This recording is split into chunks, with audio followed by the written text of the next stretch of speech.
When I got to be chairman of the Seva Foundation, I said to them, do you think it's really acceptable when you're writing the World Health Organization to sign Ram Dass? I mean, you know, what are they going to think? We're kind of a Mickey Mouse organization.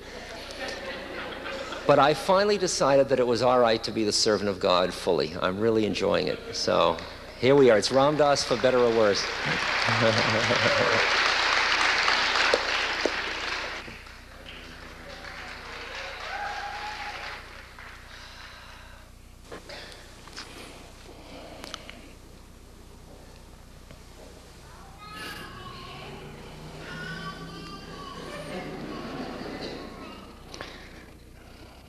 That's what we needed to begin. Some of you that are aficionados remember being here in Julia Richmond one night, I think the last time I spoke. And I came out to start to speak, and I was uptight for one reason or another, who knows. And to cover it, I usually have routines. And I started to cover it. And if you remember, somebody up there, after about 3 minutes, yelled, "Ram Dass, my heart hurts." And it cut through my bullshit so fast. It really brought us together, and it started the evening off. And it turned into a beautiful evening. Does anybody remember that?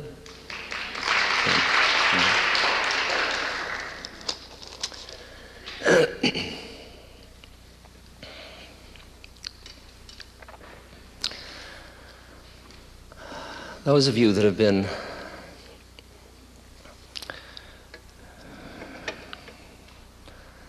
traveling with me for a long time, you may be surprised at my new costume.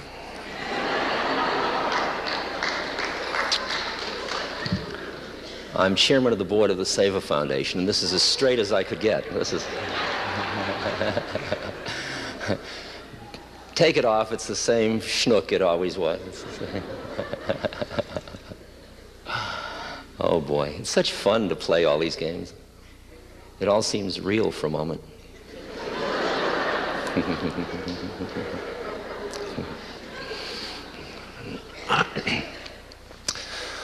What I usually do, and I don't assume this will be any different, is share notes of what's been happening. I always talk about myself, it turns out, but those of you that know that it isn't really me, it's us. And I just use myself as a case study that I know better than I know everybody else's case study. Because what awes me is how parallel our journeys are. And how much, when I'm going through something and I think, boy, this is really leading edge stuff, I meet somebody and they say, gee, that's just what's been happening to me.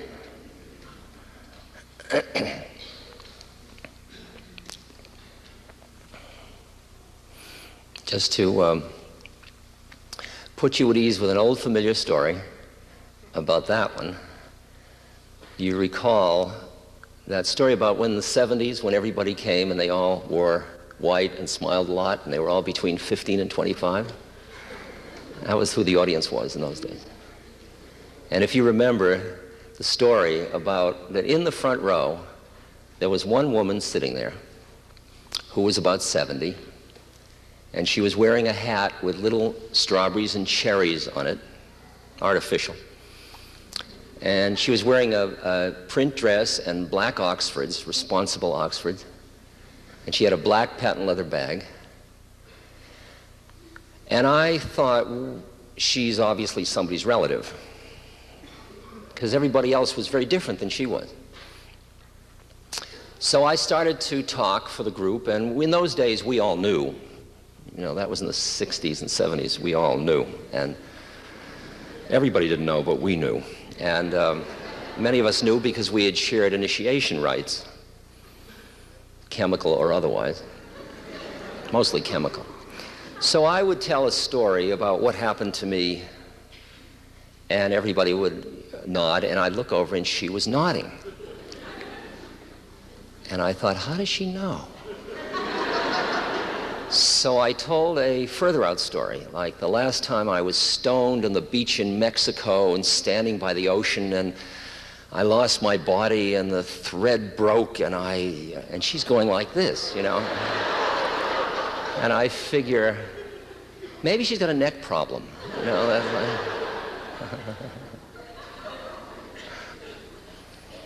And I got absolutely obsessed with what was happening in her consciousness. And so I'd tell far out things and look to see what she was doing. And at the end of the lecture, I kind of looked at her and smiled and smiled. And finally, she came up to me. And she said, "Oh, I just want you to know, what you said was just fine. I agreed with everything you said. How did you know? What is it you've done that you can know these things?" And she leaned forward very conspiratorially and she said, "I crochet."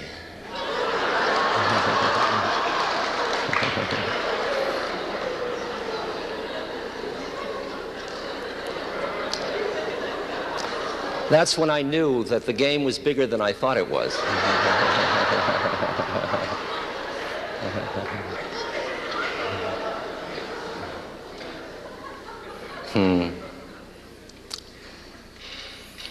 And it turns out, if you look at the audience now, it is much more heterogeneous than it was in those days.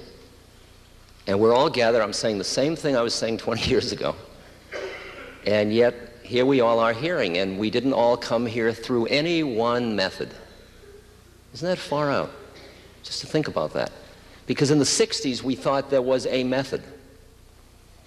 And here we are in the 80s seeing that it's very overdetermined and that a lot of people are sharing shifts in awareness and are interested in consciousness and spirit for a lot of different reasons. Well, for those of you that haven't been to one of these before, I'll give you the quickest thumbnail sketch of why. In the 60s, in March 6, 1961 to be exact, Timothy Leary gave me psilocybin, and it changed my life. It changed my life in the sense that it undercut the models I had of who I thought I was. All the socialization and child development that had left me with a very strong somebodyness, it cut that out. And of course there was fear in losing that familiar identity. But there was always also wonder, because I touched a place in myself